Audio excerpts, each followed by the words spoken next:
ચૂંટણીમાં હું આવ્યો ત્યારે બધા એમ કહેતા કે અમારે તો હવે ગામમાં ગણવા કે શહેરમાં ગણવાય. રહીએ છીએ થરાદમાં, થરાદમાં જતા હોય તો બધાને કાચા માર્ગે ચાલવાનું. એટલે અહીંયા જબરસિંહભાઈ કહે કે અમારે તો ધેસણા જેવું જેવું અહીંયા છે.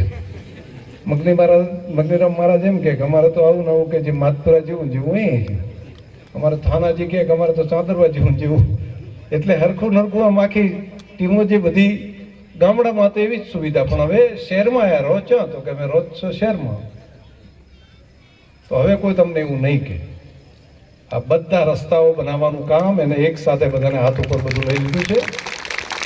લાઇટોનું કામ પણ લીધું છે, ગટરની વ્યવસ્થા કરવાનું કીધું છે. અને ખાસ કરીને માતાઓ બહેનો એમને પાણી અહીં શહેરમાં આવીને જો પાણી ભરવું પડે તો પછી ઉપાધિ થાય ને. એના કરતાં ઘરે ઘરે નળ પહોંચી જાય એની વ્યવસ્થા આપણે બધી અહીંયા કરવાનું એક અભિયાન હાથ ઉપર લીધું છે. ચોમાસાની અંદર પણ કાદવ કીચડમાંથી મુક્તિ મળે. કોઈ માતા બહેનને કે બજારમાં જવું હોય ત્યાંથી બાળકોને ભણવા માટે લઈ જવાનું મૂકવાનું હોય તો એમને કોઈ તકલીફ ના પડે એના માટેનો પણ આ પ્રયત્ન હાથ ઉપર લીધો છે. ને આપણું તમારા બધાને મારા ઉપર ભરોસો હશે એટલે મને એવું લાગે છે કે હું વધારે કામ કરીને આ વિસ્તારની સુખાકારી વધે, આપણો વિસ્તાર આગળ વધે એ માટેનું કામ આપણે આગળ લઈએ. સ્ટ્રીટ લાઇટની વાત કે ત્યાંથી રસ્તા ઉપર આવીએ છીએ. અમારે પ્રમુખ શ્રી મહામંત્રી શ્રી નગરમાંથી બધા મને કહે, પ્રતાપભાઈ હોય, કમલેશભાઈ હોય, આખી ટીમ બધી ભેગા મળીને અમે રોડ ઉપર જઈએ છીએ તો સ્ટ્રીટ લાઇટ થઈ જાય તો સારું. તો સ્ટ્રીટ લાઇટનું આટલું કામ તો ચાલુ થયું પણ આટલેથી પૂરું નહીં. આ બધી સોસાયટીઓને આપણે પૂરું કરવું છે. દરેક સોસાયટીઓ સુધી એનું અજવાળું પણ થાય, એની મેન્ટેનન્સની વ્યવસ્થા પણ આપણે કરવી પડે. અને આ આટલી સોસાયટી પૂરતું નહીં, હવે આવનારા સમયમાં હજુ વધારે આગળ પણ વ્યવસ્થા ઊભી કરશું. વિકાસના માપદંડોમાં આપણું થરાદ એ કદાચ આજે જે ગતિથી આગળ વધી રહ્યું છે તમે બધા એના સાક્ષી છો કે છેલ્લા 2-2.5 વર્ષના સમયગાળામાં તમે વિકાસ નજરે નજર જોઈ શકો. તમે અહીંથી ખાલી હાઈવે પર નીકળો ને તો રોડ જુઓ તો પણ અંદાજ આવે. આપણો હાઈવે જુઓ કઈ રીતે એક સિંગલ પટ્ટી હતી અને કઈ રીતે 4 લાઈન આખો થઈ ગયો. 2 બાજુ લાઈનો સાથે ઝાડ વાવવાનું કામ હોય.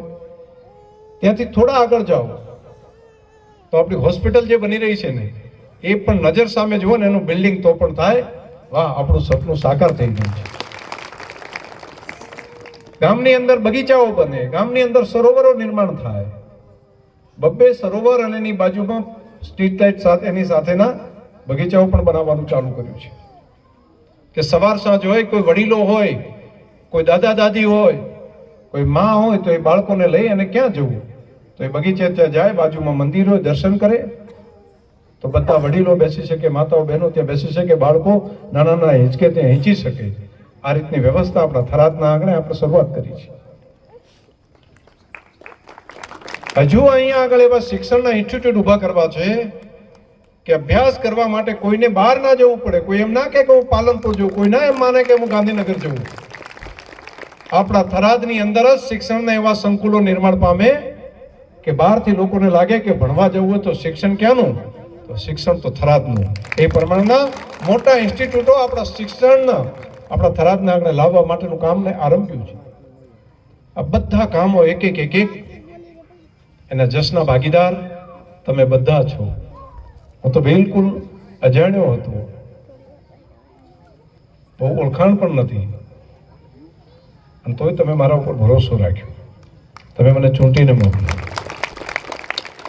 આ કામ જે કંઈ થાય છે એના જશના સાચા ભાગીદાર તમે બધા છો.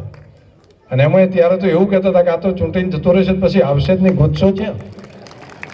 અને એવામાં તમે મારા વાત ઉપર ભરોસો રાખ્યો અને તમે મને બધે વિજય બનાવ્યો. હું આપ સૌને કહું છું કે ભગવાને મને જે બુદ્ધિ શક્તિ આપી છે એની અંદર મારું થરાદ સૌથી સારું હોય, આપણું થરાદ સૌથી પ્રગતિશીલ હોય. આપણા થરાદની આવતીકાલ જે આપણા દીકરા દીકરીઓ છે એનું ભવિષ્ય આવનારા 20-25 વર્ષ માટે અત્યારથી જ એના નિર્માણ એવું કરીએ એને કોઈ દિવસ તકલીફ જ ન પડે. અને એનો પાયો નાખવાનું કામ કર્યું છે. એ જ્યારે ભણીને તૈયાર થાય ત્યારે ઉદ્યોગ ધંધા પણ અહીંયા આગળ ચાલુ ધમકતા થાય. આપણે જીઆઈડીસીનું પણ માનનીય મુખ્યમંત્રી શ્રી આવ્યા હતા, એમના હાથે ખાતમુહૂર્ત કરી નાખ્યું છે. એ કામ પણ આપણે ધમધોકાર આગળ વધારી રહ્યા છે અને ટેન્ડરની પ્રક્રિયા પણ થઈ રહી છે. જે વિસ્તારમાં પાણી નહોતું પહોંચ્યું ત્યાં આગળ તલાવો ભરવા માટેનું કામ એની પાઇપલાઇનો નાખીને એ પણ ધમધોકાર ચાલુ કર્યું છે ગ્રામીણ વિસ્તારમાં. અને એક જે પાણીનો અહીંયા આગળ આ વિસ્તારમાં વધારે પાણી ભરી જાય છે ચોમાસામાં, તો વોટર લોગિંગનું એનું ગટરની વ્યવસ્થા કે આવું કંઈ બનેલું જ નથી. તો વરસાદ તો આવે જ, તો આવેલા વરસાદનું પાણી મૂકવું ક્યાં? એટલે અહીંથી બહુ ગાડી કાઢીને પછી કે ખાનપુર જવા દો, બહુ દૂર નાગલા સુધી જવા દો, અને બધે ભરેલું પાણી હોય તો નાગલાથી પછી આગળ ક્યાં જાય? પડ્યું રહેતું હતું. તેનું પરમેનન્ટ સોલ્યુશન થાય એના માટે 1000 કરોડ કરતાં વધારે ખર્ચો કરીને આપણું થરાદ શહેરનું અને આજુબાજુના ગામડાના પાણીનો નિકાલ કરવાની વ્યવસ્થા પણ સાથે સાથે ઊભી કરી છે. આવા તો ઘણા બધા કામો તમારા બધાના આશીર્વાદથી થઈ રહ્યા છે. આ કામ એ આપણી બધાની આવતીકાલ આપણા દીકરા દીકરીઓની ઉજળી થાય એના માટે હું છું. મને અહીંયા હમણાં ડૉક્ટર નરેશભાઈ કહેતા હતા કે હમણાં તો સવારમાં તમે વિધાનસભાની ચેર ઉપર ત્યાં બેઠા હતા, વિધાનસભા ચલાવતા હતા. સવારે 9 વાગે વિધાનસભા ચાલુ થાય એટલે અમારી નિહાળ વહેલી ચાલુ થાય. તમારે શિક્ષકોને નિહાળ કેટલા વાગે? અમારે મોડું શનિવારે જ ખાલી હોય ને, અમારે રોજે રોજ લગભગ વહેલી હોય. તો એ ટાઈમે હોય એટલે વહેલા સવાર જાગવાનું હોય, વળી પાછું રાત્રે લેસન કરવું પડે. હોમવર્ક તો અમારે પાકું કરીને જવું પડે. એટલે રાત્રે લગભગ 1:30-2 વાગ્યા સુધી હોમવર્ક ચાલે અને એ તૈયાર કરીને શું કે તે લાઈવ સતત બધા જોતા હોય, ચારે બાજુથી હોય. પરંતુ વિધાનસભામાં તે કામ કરતો ટીવીમાં આમ જુઓ છો તેમ એ ભૂલચૂક થતી નથી ને? ગૌરવ થાય છે. ત્યાં બેઠા બેઠા એવું લાગે છે કે આપણું થરાદ બેઠું છે. આપ સૌને ભરોસો આપું છું કે મારા થરાદવાસીઓનું માથું ક્યારે નહીં ઝૂકવા દે. દરેક લોકો ગૌરવ રહી શકે એ માટે પૂરો પુરુષાર્થ કરી પૂરી મહેનત કરીશ. અને બધાને લાગે આપણું થરાદ બેઠું છે, આપણા શંકરભાઈ બેઠા છે. અને પૂરી રાજ્યની પ્રજાને ન્યાય આપવાની બાબત આવતી હોય તો એની બાબતમાં માન્ય મુખ્યમંત્રીશ્રીની એટલી ઉદારતા છે કે એ આપણા બધા માટે. હમણાં પાણીની તકલીફ ઊભી થઈ, પાણી બંધ થયું, 15મી માર્ચે બંધ કરવાનો નિયમ છે. અમે વિનંતી કરી માન્ય મુખ્યમંત્રીશ્રીને અને કીધું કે આ સરહદી વિસ્તારના લોકોને ચોમાસામાં વધારે વરસાદ આવ્યો એટલે ઘણું બધું નુકસાન થયું. તો ઉનાળાની અંદર જો 1-1.5 મહિનો પાણી ચાલુ રહે એપ્રિલના 30 સુધી તો એમને મોટા ભાગે ઘાસ જેવું થઈ જાય વ્યવસ્થા. તો ઉદારતાપૂર્વક માન્ય મુખ્યમંત્રીશ્રીએ ગઈકાલે જ નિર્ણય કર્યો કે ભાઈ પાણી એપ્રિલ મહિનો પૂરો થાય એની 30મી એપ્રિલ સુધી ચાલુ કરીએ. ખેડૂતો સાથે જોડાયેલા બધા છો. પૂર તો આવે પણ પૂર આવ્યા પછી પૈસા આવે એવું કોઈ ગેરંટી નથી. આ વખતે ગેરંટી સાથે ખેડૂતોને 40-40 હજાર રૂપિયાના ખાતામાં નાખવાની વ્યવસ્થા પહેલા કરી, એ પછી પાછળ વ્યવસ્થા. અને બધી પછી નવા પ્રશ્નો આવ્યા કે ભાઈ બધું ધોવાઈ ગયું હોય. ડૉક્ટર કરશન સુટી સાહેબ તમે માળકા બાજુ તમે જતા હોય તો ત્યાં વાતચીત કરે બધા કે બધું ધોવાઈ ગયું હોય તો પછી પૈસા ધોવાઈ ગયા એના આવ્યા ને, તો પછી મગફળી ક્યાંથી થઈ હોય એવો પ્રશ્ન આવ્યો. પણ મગફળી એ ખરીદવાની, એ ટેકાના ભાવે, એને લાભ મળે. તો આ ચારે બાજુથી ઉદારતાપૂર્વક આપણી સરકાર માન્ય મુખ્યમંત્રીશ્રી આ વિસ્તાર માટે, ખેડૂતો માટે, ગામડાઓ માટે, શહેરો માટે બધી રીતે કામ કરી રહ્યા છે. અને આપણું નગરપાલિકા એ કયા વર્ગની હતી? અહીંયા કયા વર્ગની હતી અને અત્યારે કયા વર્ગની થઈ? સીધી દર વર્ષની ગ્રાન્ટો કાયમી જ્યાં સુધી રહે ત્યાં સુધી એમને 5-5, 10-10 કરોડ વધારે આવે ને એવા વર્ગમાં મુકાઈ દીધી છે, વ્યવસ્થા કરી છે. અને એના કારણે કોઈ તકલીફ એની રહે નહીં.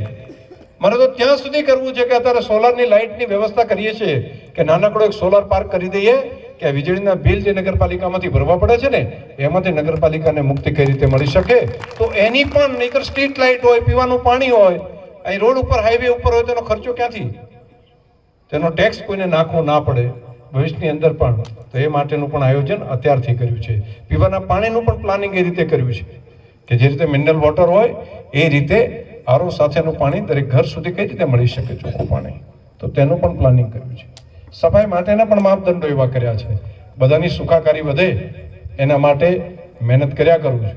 પણ મેં હમણાં જ એક સભામાં કીધું હતું, તમને બધાને મારે કહેવું છે, આ બધું કામ કરવું છે તમને બધાને ગમે છે? માતાઓ બહેનો, સારું લાગે છે બધાને?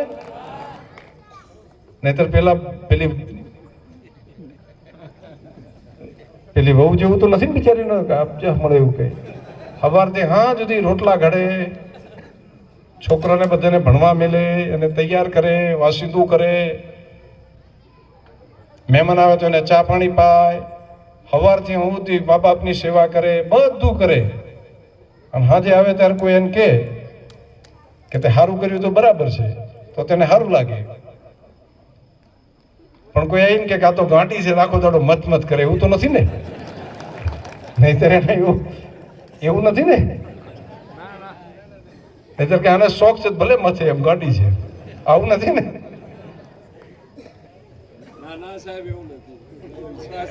હા, એટલે હું એમ કહું છું, બીજું બધું ચાલે નહીં ત્યારે એવું મત કહેજો કે આ તો ગાંડો છે, સમજણ નથી પડતી, આખો દાડો મત મત કરે છે.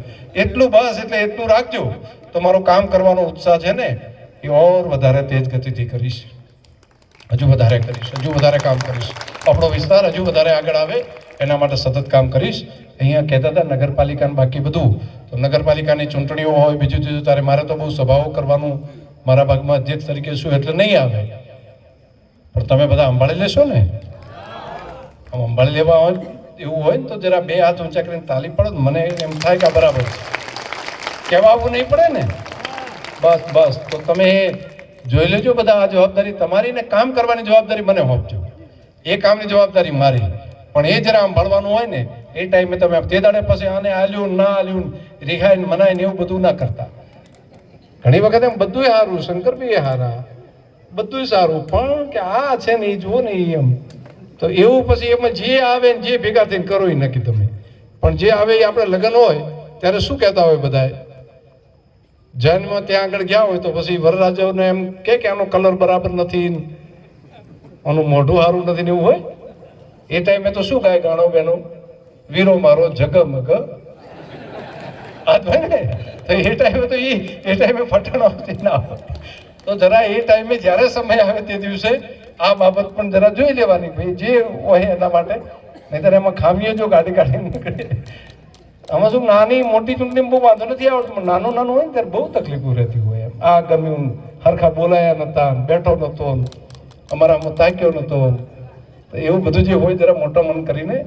મોદી સાહેબ દેશમાં સારું કરે છે, ભૂપેન્દ્રભાઈ સારું કરે છે, અને હું એ તમારા માટે રાત દિવસ મહેનત મજૂરી મારાથી બનતી હોય કર્યા કરું છું. તો આટલી વાત હતી.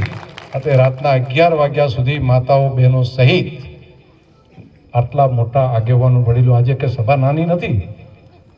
હું વિધાનસભા લડતો હતો ને ત્યારે આવડી સભા મેં ભાળી નથી શહેરમાં. નહીતર મને ખબર છે 2-2.5 વર્ષે આવે ને તો ચૂંટીને જાય ને કે 2-3 વર્ષ, તો પછી તો આમાં ઢગલો પ્રશ્નો લઈને ના કર્યું, ના કર્યું. એની જગ્યાએ આટલા રાજીપા સાથે બધા આવીને કે શંકરભાઈ અમે તમારું સ્વાગત કરીએ છીએ, દરેક સોસાયટી તમે અમારા માટે આટલું કામ કર્યું. આના લીધે મને કામ કરવાનો ઉત્સાહ વધી જાય છે. મને એમ થઈ જાય છે કે ભાઈ આ ગુણ ન ભૂલવા વાળા પ્રજાજનો છે, અને એમના માટે જે ગુણ ભૂલે નહીં એના માટે જેટલું થાય એટલું વધારે કામ કરીએ, જેટલું થાય એટલું વધારે કામ કરીએ. આપ સૌને હૃદયથી ખૂબ અભિનંદન. પૂરી ટીમે જે આયોજન કર્યું એના માટે બધી સોસાયટીઓને પણ અભિનંદન. અને આ કામને આપણે આ વિકાસ યાત્રાને બધા ભેગા મળીને આગળ વધારીએ. ખૂબ ખૂબ ધન્યવાદ. માતાઓ બહેનો મોડા સુધી તમે રોકાયા એ બદલ પણ તમારો બધાનો આભાર. યુવાનો વડીલોને પણ વંદન કરું છું. ધન્યવાદ.